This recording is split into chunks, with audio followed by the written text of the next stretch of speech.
I'm here with Steve Schwarzman, who's the co-founder, CEO, and chairman of Blackstone, and the author of this great book, What It Takes.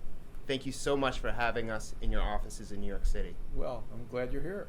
So tell me, before you start the workday, what are some of your habits and routines to help you prepare? And then when you get to the office, what are the first few tasks that you work on? That's interesting. I wake up somewhere between 4:30 and 6 o'clock in the morning.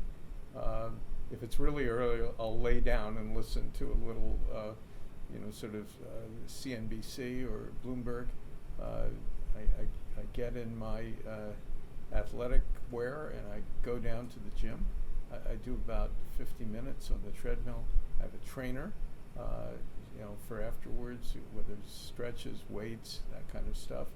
And I come up, take a shower, have breakfast, go to work, somewhere around 7:45 to 8 o'clock.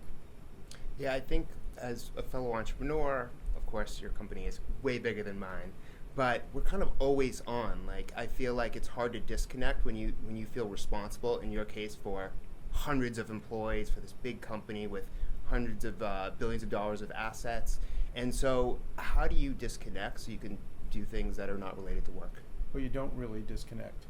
You make pretend you're disconnecting. And what I find, which is pretty odd, and it started when I was at business school, where they overprogrammed you. In other words, there was more to read than you could read. And then you'd go to a class, as I found I was processing at night when I was sleeping. And I still do that. And so, I'm sort of working without knowing it, but I know I'm processing. And once I've figured something out, it's pretty relaxing. The doing afterwards is pretty relaxing. Yeah, I don't believe in work-life balance. It's more integration. So it's about knowing what's important to you priority-wise, personally and professionally, and then integrating it through your day. Do you believe in that, and how have you done it? Yeah, I do, but I have fun too. You can have fun and still be processing, if you will. And it depends what sports you like, or whether you like to go dancing or different types of things. Sometimes even watching a great television show or movie. You can turn it off, but it never really turns off if you're an entrepreneur, because there's always some missing piece of a problem that you're working out. And this type of thinking isn't done like sitting at a desk. In fact, at my homes, I don't have a desk. And whenever you hire a decorator or something, you say, well, what kind of desk do you want?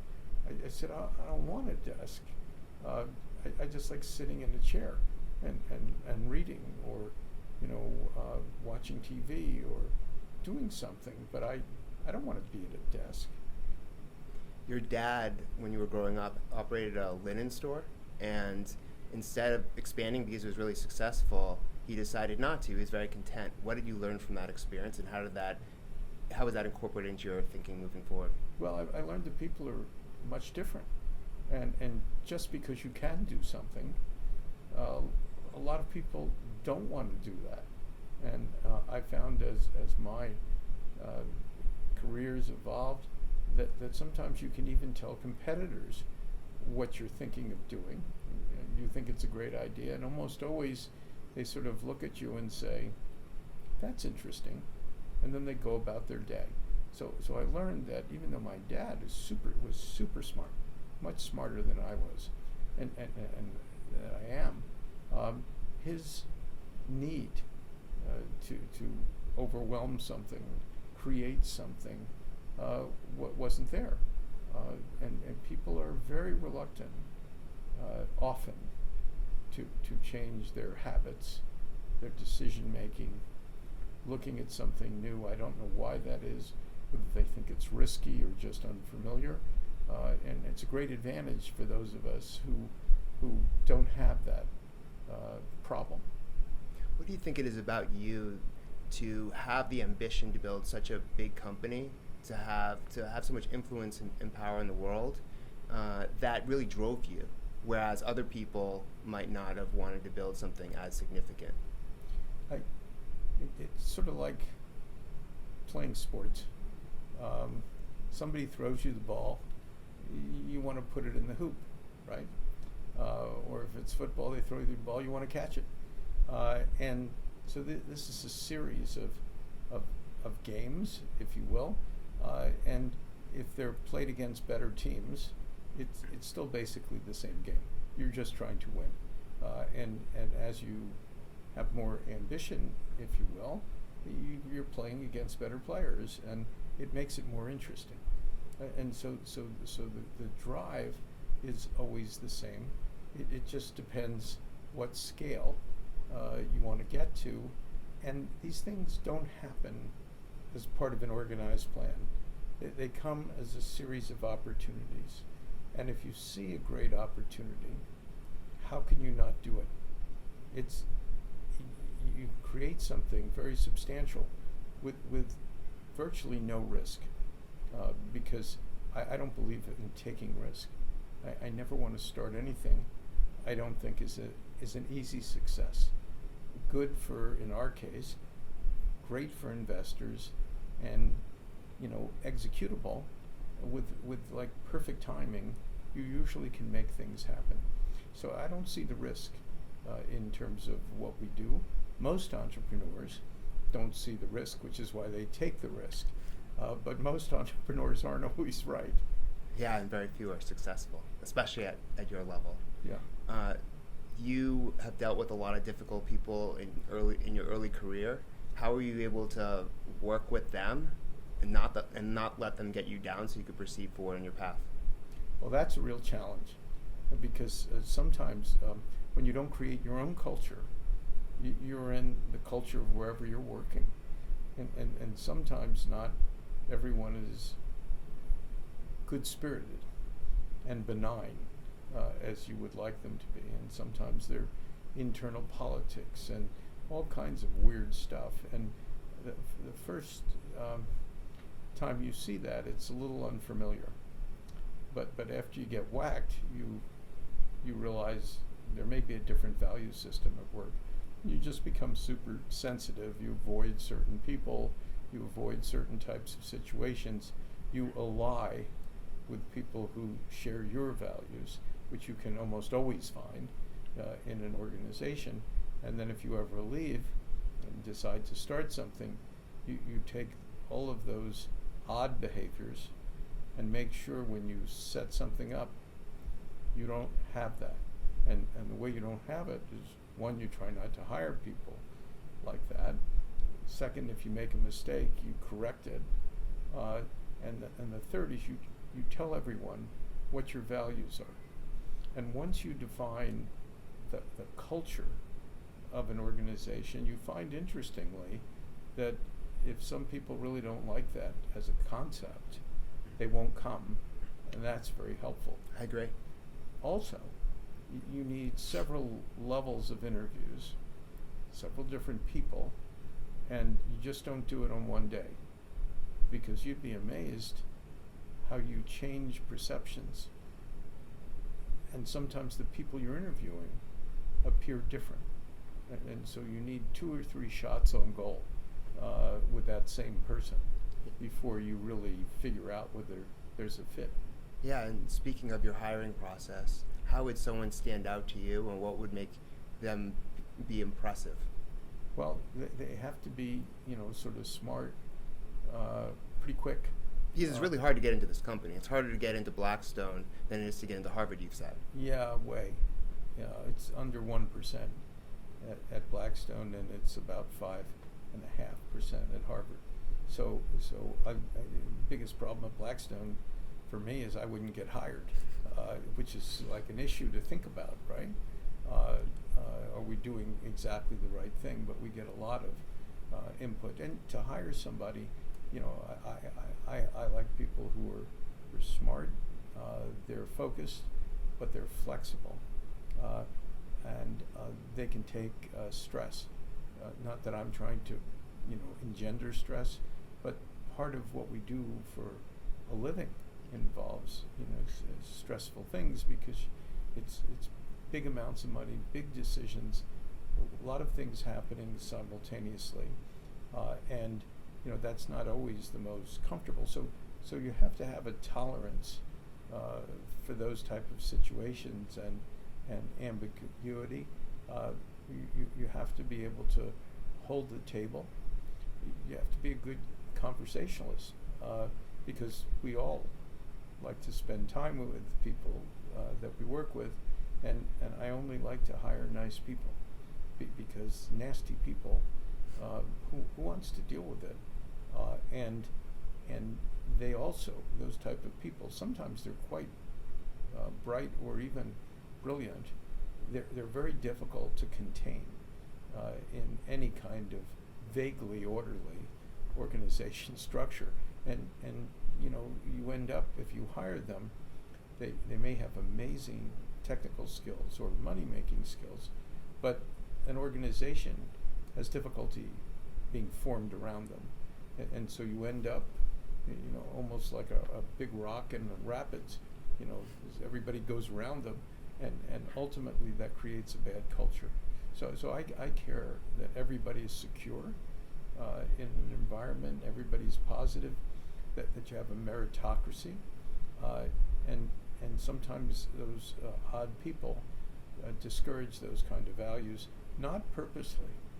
It's unconscious. It's who they are, and they can intimidate people and cow them and get them to do unnatural things, which I don't think has a place in a great organization. Yeah, I like you use the word secure, and a lot of what I study is how if we solve for an employee's basic human needs, they're more productive and effective in the workplace. If they don't have to think about stress, anxiety, if they're always worrying about if they're going to lose their job, they're not going to be able to be the best employee or leader they can for any company, Blackstone included. Yeah, that's a ridiculous way to operate.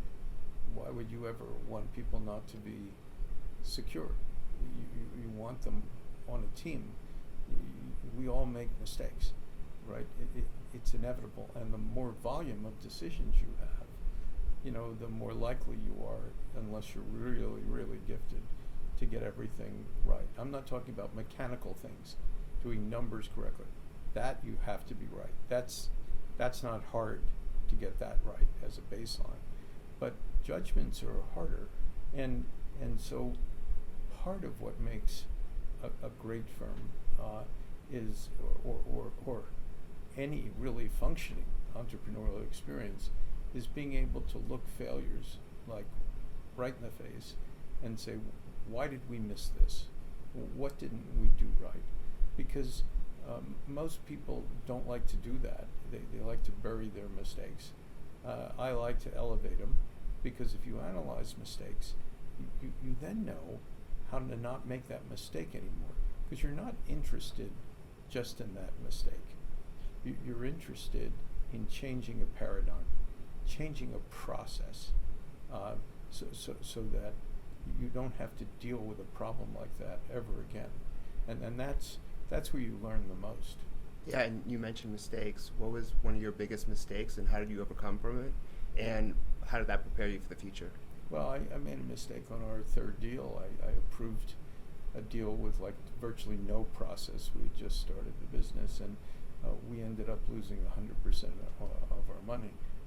I don't have a big experience in really screwing up in life, but this was so big and so important. It was so embarrassing for me and threatening the business that I realized I wasn't a genius. I couldn't even make pretend, right?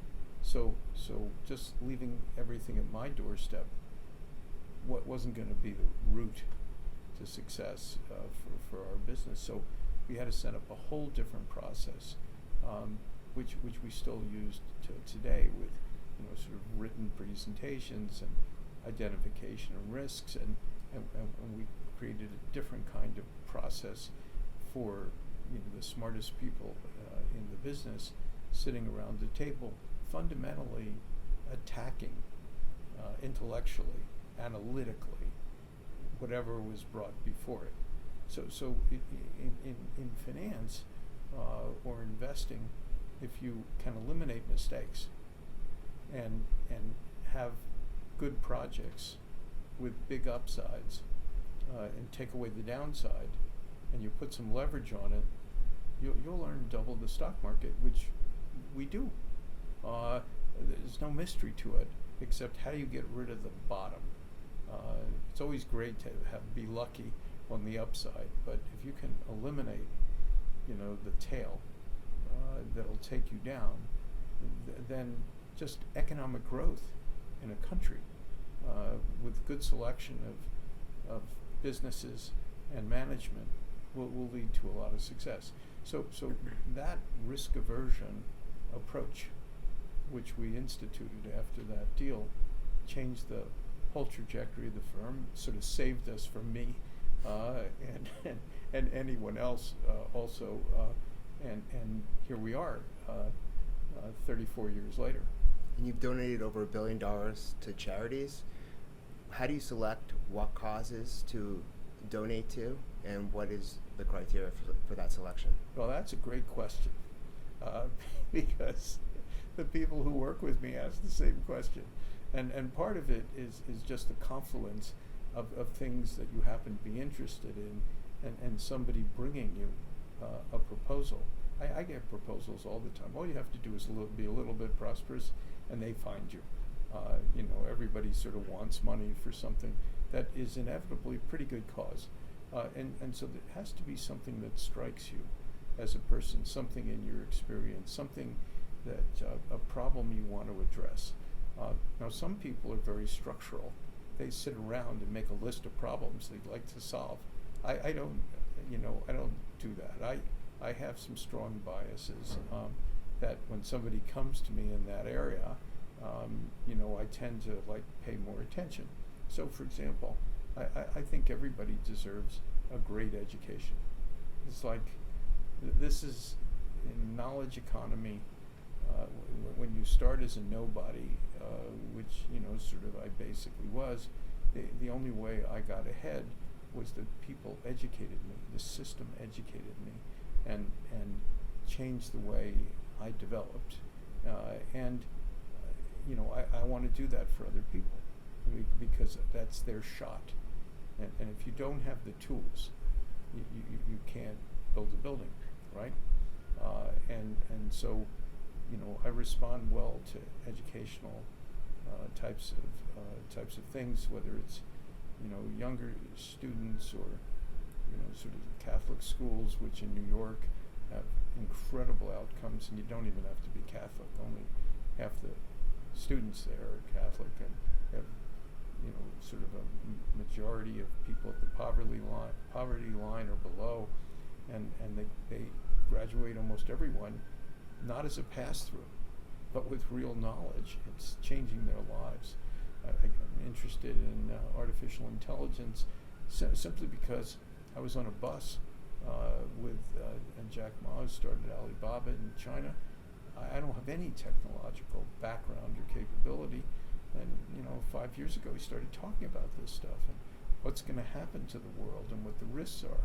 So an hour and a half of somebody who's pretty much of a genius talking to you, and even though I'm talking a lot right now, I can listen, and I realize this is one of the biggest things that's going to happen in this century, and so that kicked off a bunch of exploration personally, and I ended up doing a very large donation at MIT to deal with not just the technology, which is critical, but what's called AI ethics, which is to make sure we're not introducing things so quickly that we create large-scale unemployment or other kinds of issues. And so, once you start down that line, all of a sudden you're meeting the best scientists in the world, the best philosophers, all kinds of interesting people. And then that takes you someplace. And then you end up doing something else.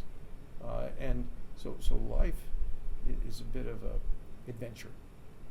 And if you're open for new things, and you're in a situation where new things get fed to you all the time. You'll know it when you see it. Something where you can make a personal, huge difference in a major trend. That type of thing appeals to me. Yeah, and technology is at the top of the CEO's agenda. It's one of the things that all CEOs are saying that it's keeping them up all night, especially with artificial intelligence and this whole fear that jobs will be automated and new jobs will be created, and there's just so much around this topic. But in terms of technology overall, like, how do you personally staying ahead of the curve, and what sources do you go to aside from maybe a university and tapping in some of your personal contacts for staying ahead? Yeah, well, I'm sort of lucky. I'm not a technologist. I was sort of a social science person, and psychology and anthropology and sociology and biology. That was my major. In college, I've always been interested in this type of stuff. Do you think the arts are making a comeback because technology is going to be automating anything that's not human? I think technology over your lifetime, regrettably, not mine, like big difference in ages, that it's going to have an immense impact on your generation. And so, what's the role of humans? And what can humans do better? And at the moment, all the experts say that humans plus machines are much better than just machines, because machines can do what their algorithm programs them for. And you'll get better and better, with machines and algorithms, but humans have some unique abilities to adjust and reformulate. Because where did most of those algorithms come from? They came from people. Now they can adapt. But I sort of learn from everybody around me, and I've now been dumped into the highest levels in the world of people in technology. So it's fascinating, and I'm like a learner. I'll never learn how to be a programmer or any of the tech stuff, but I can figure out pretty easily what the consequences are. And that's my world. What are the consequences? What can you do to change this? That's where somebody like myself can make a contribution, not in the hard science part. Definitely. And with someone who has a huge net worth of multiple billions of dollars, unlimited resources, what can money not buy that brings happiness and joy into your life? Well, you have to have a joie de vivre. You have to be able to enjoy a beautiful sunset. You have to like being on the water with, sort of the wind in your face. You have to like to do athletic things. You have to like, great food and beautiful music and elegance. And you don't need to be unidimensional. That's like a waste. And money doesn't facilitate all of these things. A lot of them are available for the taking. And you have to have that sense of sort of balance and elegance of execution of whatever you're doing. Just to walk, looking at beautiful things, beautiful environment. That's pleasure. So I don't, financial wherewithal is good stuff. It helps, obviously, day-to-day life or logistics. But the contentment you have has nothing to do with that type of thing. And what's your best piece of career advice? Do something you love. You may not find it when you start. Get a good foundation for your first job. Learn things. Don't be too impatient. Watch what other people have done in terms of where they leave and when they start something else, and what the record is. My experience is people tend to leave things, absent tech, leave too early before they've really learned enough lessons and then they're confronted with situations that they don't know how to handle so well, and they make a mess. It's one thing to make a mess within an organization where somebody can help clean it up. When you're alone and you make a mess, you got nowhere to hide. You have no one to really help you, and then it can bring you down or damage your career because you can't get back on the learning track. So you have to be careful when you make a move to change. I completely agree. Thank you so much, Steve. I appreciate it. My pleasure.